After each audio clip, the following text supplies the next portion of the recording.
Welcome to the See It or Skip It podcast. My name is Sarah Fenton. I'm here with Madeline Rosenstein and Kat Michaels. We are seeing a bunch of Fringe shows this summer and talking about them on our podcast and writing about them on our website, seeitOrskipitla.com. We saw a bunch of great shows this week. Moving on to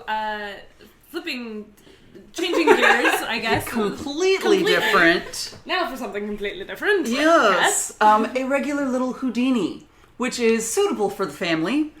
And is actually suitable for the family. It says that right here, but it is. I would call this one an absolute must-see. Ooh. It's a one-man show written and performed by Daniel Llewellyn-Williams. And he is just a master storyteller.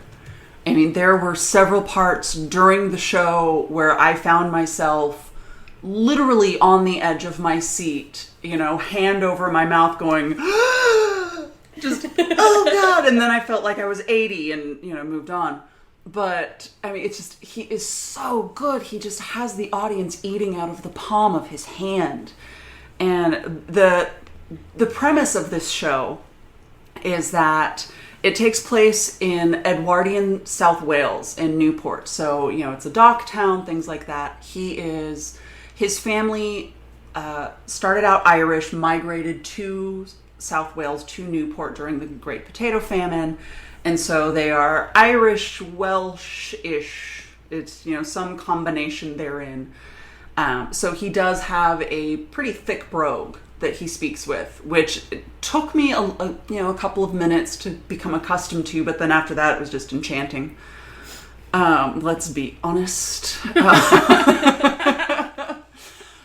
But it's the story of this boy who just almost hero worships Harry Houdini and dedicates himself to a life of magic and escapology, and looks up to this man. And he actually, Houdini visited Newport, and so his grandfather has this story with Houdini, so he tells that story. And so at first I was like, okay, so this is going to be a story about magic and escapology, and he does do a couple of different magic tricks and things like that, but it turns out that the story is really more about the struggles of living as a family of dock workers in Edwardian Wales.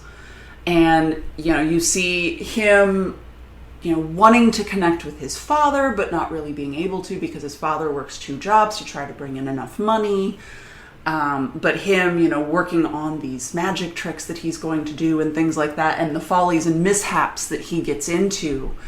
But then and I don't know, I think a lot of it is based off of Daniel's family history, but I don't know how much.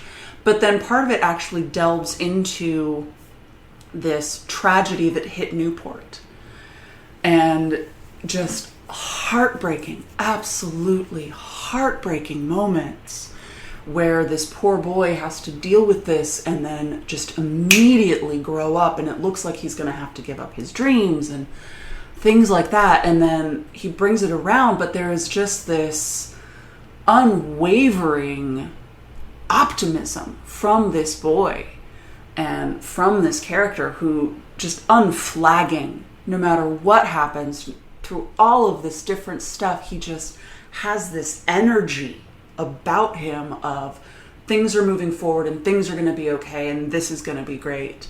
And then the end, I'm not going to give it away, but the end was fantastic.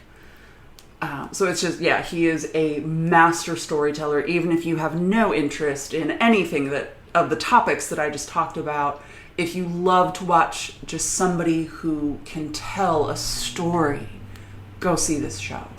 Do you know if is it written by the performer? Yes. Okay. Mm-hmm. Yeah, it's written and performed by the same guy. And it's just, what was his name? Daniel Llewellyn-Williams. And just gorgeous. It is a gorgeous, gorgeous show. And very well polished and just nice flow, nice cadence. I mean, he is, I can't think of a better way to describe him other than a master storyteller. Wow. So the show that has Kat gushing is A Regular Little Houdini.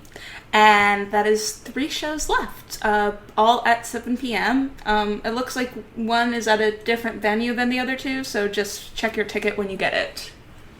Cool. We will continue to see a whole bunch of shows throughout Fringe over the next week. We are reviewing several shows on the podcast, but we are also reviewing several shows on our website. Check out www.seeitorskipitla.com. If there's a show that you think we should know about, hit us up on Twitter at See It or Skip It LA. Thanks for tuning in, and enjoy Fringe.